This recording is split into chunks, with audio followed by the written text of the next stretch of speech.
Cowboys, quarterback Dak Prescott has been a bit of a lightning rod this offseason as his contract negotiations just drag their ass along, right? Solid quarterback, but does he deserve to be the highest paid quarterback in NFL history? Probably not, but the negotiations are getting contentious as you see the leaks through the media. And why do we always say when things are going bad negotiation, things leak, right? Which side leaked it? And you always go to the Cicero Quae Bono. So who benefits from this information being out in the public sphere, right? So I don't believe for a second the validity of the Chris Sims report that Dak turned down a 5-year, $175 million deal, and that Dak is holding out for $45 million per. Now, it could have been accurate the way that Sims reported it, but I don't believe the leak of that information, specifically the source of that information for a second, right? It's just stupid. It's clearly someone in the Cowboys camp, maybe even Jared Jones or Stephen Jones himself, just like texting on their Nokia brick, just like actually the jitterbug, because they're both old. Get Chris Sims on the horn. Dak wants $45 million. Nah, please. Just trying to make Dak look unreasonable in the court of public opinion, and they're just using Sims, right? You see this through every single negotiation with the media when things aren't going very swimmingly, right? So because this deal would have made him the highest paid quarterback in NFL history in terms of length, I think it would be stupid if Dak turned that down. Also, it would have tied him with Russ being the highest paid quarterback in the NFL at $35 a year. So I don't necessarily see it happening. Plus, the fact that if they so-called offered you 35 and then you held out for $10 million more per year, no, like that jump does not make a whole lot of sense there. But maybe it's a ask for 10, settle for 5 more. It's still that dog don't hunt, right? So how does Kirk Cousins just magically find his way being wedged in the middle of all this? Well, two things. So Kirk ruined Dak's negotiation footing because A, he signed for less than market. B, he signed at all and set some precedent for his contract level. So Kirk Cousins ruined Dak Prescott's money. Let's not get it twisted here. But again, Kirk is under no obligation to Dak. It just is what it is. Kirk took the deal from the Vikings, that $2 or $66 million extension, and it was in his best interest, right? So Dak be damned, but it is what it is. So during negotiations, I want to know how many times between the Cowboys and Dak's agent that Kirk Cousins' name has been popped up. Probably a lot, right? Because Dak and Kirk are very similar in terms of where they sit on the pantheon of current NFL starting quarterbacks in the hierarchy, right? So top 10-ish, maybe top 8-ish on a given day. Big stats.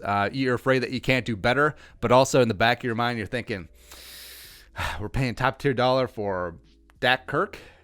I don't know. And you're worried about giving them big long-term money, right? So Kirk was in the final year of that historic 3-year, $84 million fully guaranteed deal he signed for free agency in 2018. And the one that butted up against the new CBA in 2021, which respect. We saw that the way that his agent, Mike McCartney, as well as Kirk, they were financial gangsters in this entire thing. They wriggled out every single last dollar from Washington playing the franchise tag game, and then they get this perfect, fully guaranteed deal that goes up against the new CBA. They hit free agency. When the new CBA kicks in, it's like, oh, we'll get paid again. We're going to need more wax at age 31, 32, right? So it was really surprising this offseason when Kirk signed the 2-year, $66 million deal, again, fully guaranteed, and also signed that morning in the Diggs trade that afternoon. So I think we know where the power in Minnesota really resides now. The offseason with 1 year remaining on your first deal. So it was pretty surprising because it went against the path that was set out when they signed that 3-year deal in 2018. But also, it could be twofold. Why Kirk and McCartney settled for this 2-year deal, which in relative terms, it's relatively small potatoes, right? So, Kirky and McCartney foresaw that with the new CBA signed, that the numbers didn't exactly favor the players that they think that they thought it would, because NFLPA is, in the grand scheme of unions, they're not great, right? So they saw the 2021 camp being hampered by the new CBA, as well as they saw that potentially revenues could be down because of impact from coronavirus. Again, that would be great foresight, although a lot of the signs were there around the world. So could be that, right? So they just grabbed whatever they thought that they could at that point in time, right? B, Kirk thinks that Minnesota is a great opportunity, and it's his team now, as seen by punting of Diggs, and decided to cement his stranglehold on this team. Or it could be a combination of A and B. Either way, he signed a short, below-market deal, and it's pretty solid for the Vikings, but it was bad news for Dak, right? Because, again, I was shocked that he signed for that and for a deal that did not make him the highest paid quarterback in the NFL, which he could have. Like, he had that leverage, especially if he let it ride for one more year, hit open market, and either had a great year in 2020, and then either the Vikings or next team TBD gives him that $35-36 million per year that he was looking for, right? So his extension, if you factor in the final year of his original extension, averages out to $31.3 million per year, which is only 7th highest in the NFL. Which is even behind Dak's franchise tag at $31.409 million. And also, that ranking over the duration of Kirk Cousins' extension is going to keep falling, right? When you got guys like Mahomes and Watson getting paid. So by the time that he's out of contract with the Vikings after the 2022 season, I mean, Kirk could be outside the top 12 in terms of quarterbacks' average salary. So as much as we whine and complain about the obscene money that Kirk Cousins got paid, grand scheme, it's not that much. Is it a lot for Kirk Cousins? Maybe. So that therein lies the rub. And same thing with Dak. So the fact that a similar quarterback re-signed with his team below market just completely ruined Dak's negotiations, right? So I'm sure Dak's party still wants top dollar. They still want to be the highest paid quarterback in NFL history. They do have that leverage since they did let it ride, and he was in a contract year before they slapped the franchise tag on him. And the Cowboys, I don't think they necessarily see Dak as one of the best quarterbacks in the league. I think they see him as a guy that they like, that they're worried that they can't do better in the short term, and they do see a Super Bowl window right now.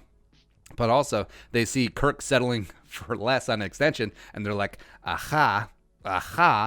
Also, the fully guaranteed nature of both Kirk Cousins' deals with the Vikings, I mean, that's a sticking point as well. So Kirk is still the only non-rookie, non-Tom Brady quarterback in the NFL with a fully guaranteed multi-year deal, right? So not Russ, not Rodgers, not anyone else. So I'm sure Dak is pushing like, hey, we either want 100% or at least as close to it as possible. We want 90% fully guaranteed deal, 4 to 5 years, which he ain't going to get.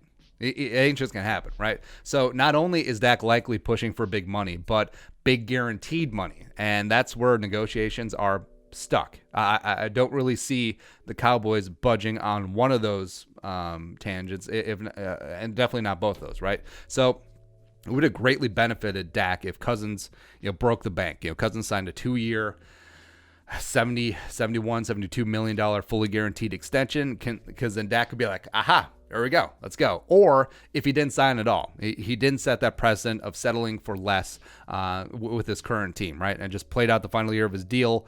Say Cousins was in his contract year this year, and then Dak was fully on the negotiating table without some precedents being set. So, I mean, Kirk Cousins, I say a lot of things about him, but also you can say that he completely ruined Dak's contract negotiations, and that's kind of funny to me. But your thoughts, Dak, Cousins, money. There you go. Let us know in the comment section below. Subscribe for daily Vikings takes. Want to support the work? Pull us on the Venmo. Please give us a follow on social media as well. But until next time, Skull, production value.